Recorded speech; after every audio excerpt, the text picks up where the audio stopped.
Assalamualaikum warahmatullahi wabarakatuh. Alhamdulillahirabbil alamin wassalatu wassalamu ala asrafil anbiya'i wal mursalin wa ala alihi wa sahbihi ajma'in. Amma ba'du.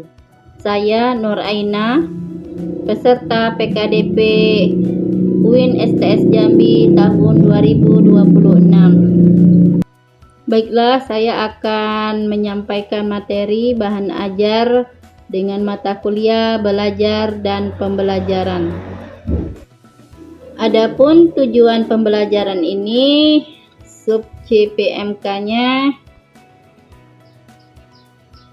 yang pertama, mengenali, mengidentifikasi kegiatan apa yang dimaksud dengan belajar dan pembelajaran.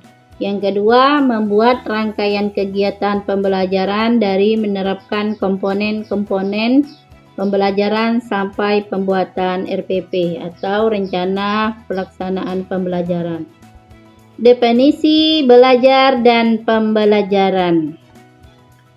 Jika teman-teman lihat, gambar di samping ini adalah anak-anak yang sedang belajar. Ya, dalam Kamus Bahasa Indonesia, belajar itu artinya berasal dari kata ajar secara atau kata benda, atau makna dari ajar ya adalah petunjuk yang diberikan kepada orang supaya diketahui, supaya diturut. Nah, siapa orang yang akan memberikan petunjuk? Yaitu guru atau pendidik. Lalu siapa orang yang diberikan petunjuk?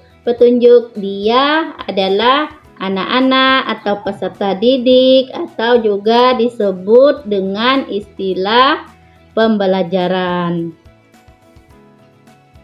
Nah, petunjuk yang diberikan itu tujuannya adalah supaya siswa bisa mengikuti arahan yang diberikan oleh guru. Itu makna belajar. Kita dari masa kecil sampai sekarang berusia sudah sampai 20-an tahun, tentu sudah banyak ya kita sudah pelajari ya. Nah, jika kita lihat makna pembelajaran. Makna pembelajaran ini adalah asal katanya dari pembelajaran.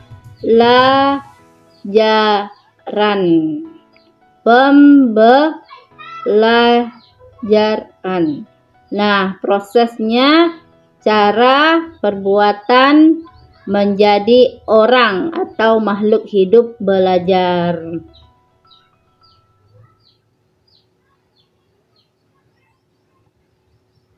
Teman-teman, lihat gambar di samping ini adalah proses bagaimana seseorang pendidik memberikan materi dengan metode kelompok, susunan-susunan atau pengolahan kelasnya dibuat berdasarkan kebutuhan para peserta didik. Kebetulan ini orang dewasa ya pesertanya. Nah, mereka dibuat lingkaran, dikelola kelasnya sesuai dengan kebutuhan orang dewasa. Dibuat metode belajarnya dengan diskusi, ada penugasan juga supaya mereka bisa aktif di dalam proses pembelajaran. Jadi prosesnya itu, cara belajarnya,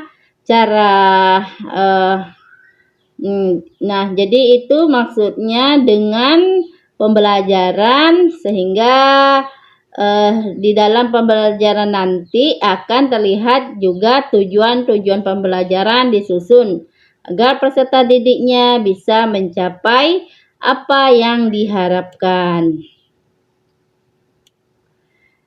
Nah, akan lebih jelas kalau kita lihat perbedaan di antara belajar dan pembelajaran. Teman-teman coba dihayati terlebih dahulu, kita semasa sekolah sudah belajar. Makna belajar ini adalah proses perubahan tingkah laku yang relatif permanen disebabkan oleh interaksi individu dengan lingkungannya. Nah, coba diamati ada beberapa kata kunci di sini. Pertama, proses perubahan tingkah laku. Yang pertama ya proses perubahan tingkah laku. Kalau kita belajar namun tingkah lakunya tidak berubah, maka belajar itu tidak ada artinya. Nah, maka perubahan bisa diartikan sebagai dari yang belum tahu menjadi tahu, dari yang tidak bisa menjadi bisa, dari yang tadinya belum mampu melakukan sesuatu akhirnya dia mampu melakukan sesuatu. Nah, perubahan inilah yang dimaknai dengan proses belajar.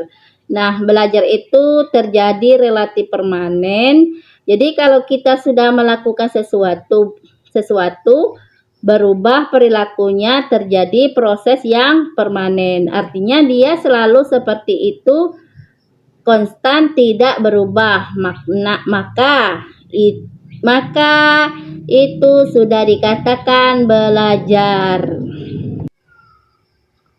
Nah, proses belajar itu terjadi relatif permanen.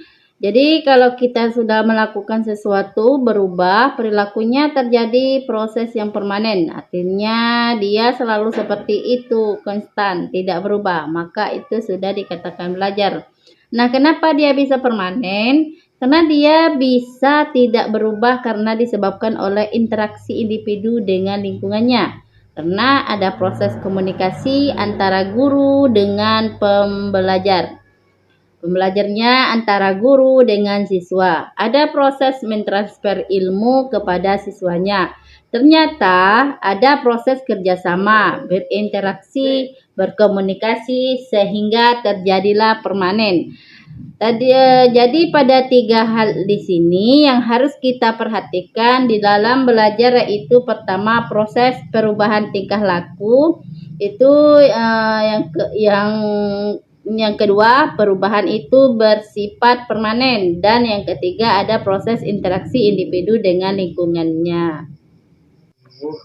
Jadi coba nanti setelah mengikuti sesi ini teman-teman mulai menganalisis proses belajar yang terjadi di lingkungan terhadap anak-anak ya, baik itu mungkin memiliki keponakan atau anak-anak atau anak adik ya. Diamati bagaimana perubahan tingkah laku yang akan terjadi setelah anak itu belajar. Nah, di sisi yang lain ada istilah pembelajaran. Kalau kita lihat tadi, asal katanya pembelajaran ada awalnya PM, ada akhiran an. Asal katanya juga ada unsur ajar di dalamnya gitu. Pembelajaran adalah kegiatan belajar yang dilakukan oleh guru, dan guru nanti jadi perbedaannya. Kalau belajar itu ada proses perubahan perilaku atau tingkah laku, sementara pembelajaran itu ada kegiatannya. Kegiatan belajar yang dilakukan oleh anak dan juga oleh guru. Jadi aktornya ini ada 2 guru dan anak, tidak terjadi proses pembelajaran. Kalau gurunya tidak ada, tidak terjadi proses pembelajaran. Kalau anaknya tidak ada, karena itu akan menjadi sebuah ketimpangan.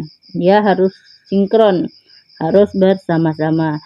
Nah, kegiatan sendiri dimaknai dengan aktivitas. Apa yang bisa kita lakukan?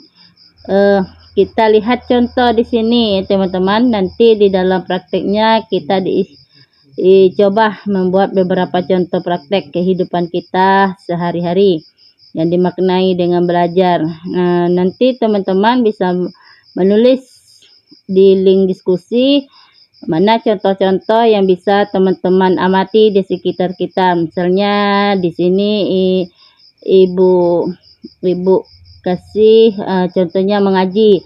Ini ada anak usia 4 tahun yang sedang mengaji. Anak belajar mengenal huruf hijaiyah dari yang belum bisa menjadi bisa, menyebutkan huruf. Kita lihat di gambar ini kan ada anak yang menunjukkan aba. Nah, belajar ikro kebetulan contohnya ya. Jadi dari yang dia tidak tahu itu akan mengenal huruf. Akhirnya setelah beberapa kali latihan mengulang bacaan, dia mampu mengucapkan huruf A. Maka perubahan perilaku, perubahan sikap, perubahan yang terjadi dari di anak itu yang tidak bisa mengaji menjadi bisa, ya. Diawali dengan pengenalan huruf hijaiyah, itu disebut dengan belajar. Jadi perubahan perilakunya kita berharap ini yang sudah dijalani bisa menjadi sebuah perilaku yang permanen, sehingga anak ini tanpa disuruh, ya, dengan tidak susah ia bisa mengaji dengan sendirinya. Akibatnya apa? Ada interaksi, ada pengajaran dari guru kepada anak, sehingga anak bisa memahami, oh ini huruf A, ba. Nah, itu yang contohnya, ya. Teman-teman silakan nanti membuat dalam kehidupan sehari-hari seperti ibu ini. Ada 2 contoh saja di dalam link diskusi, kita berikan contoh pembelajaran supaya kita bisa bedakan makna dari belajar dan pembelajaran. Maka kita ambil dari contoh 1 untuk pembelajaran. Sini adalah membaca, mengaji. Nah, membaca, guru mendemonstrasikan cara membaca huruf atau makharijul huruf. Mungkin lebih tepatnya cara menyebutkan, ya, makharijul huruf itu kan bagaimana kita menyebutkan sebuah huruf hijaiyah atau huruf Arab. Misalnya lagi gimana ain, nah gitu kan. Dengan cara apa? Dengan metode demonstrasikah kegiatan yang dilakukan. Cara yang dilakukan itulah yang dimaksud dengan pembelajaran. Silahkan teman-teman kita masuk ke diskusi di kampus. Di dalam diskusi linknya itu kita membuat contoh-contoh apa yang dimaksud dengan belajar dan juga pembelajaran untuk minggu depan. Kita akan melihat prinsip-prinsip belajar dan semoga nanti kita bisa memaknai pembelajaran itu melalui prinsipnya, apa ruang lingkup belajar itu. Sampai di sini. Baiklah, Ibu akhiri. Assalamualaikum warahmatullahi wabarakatuh.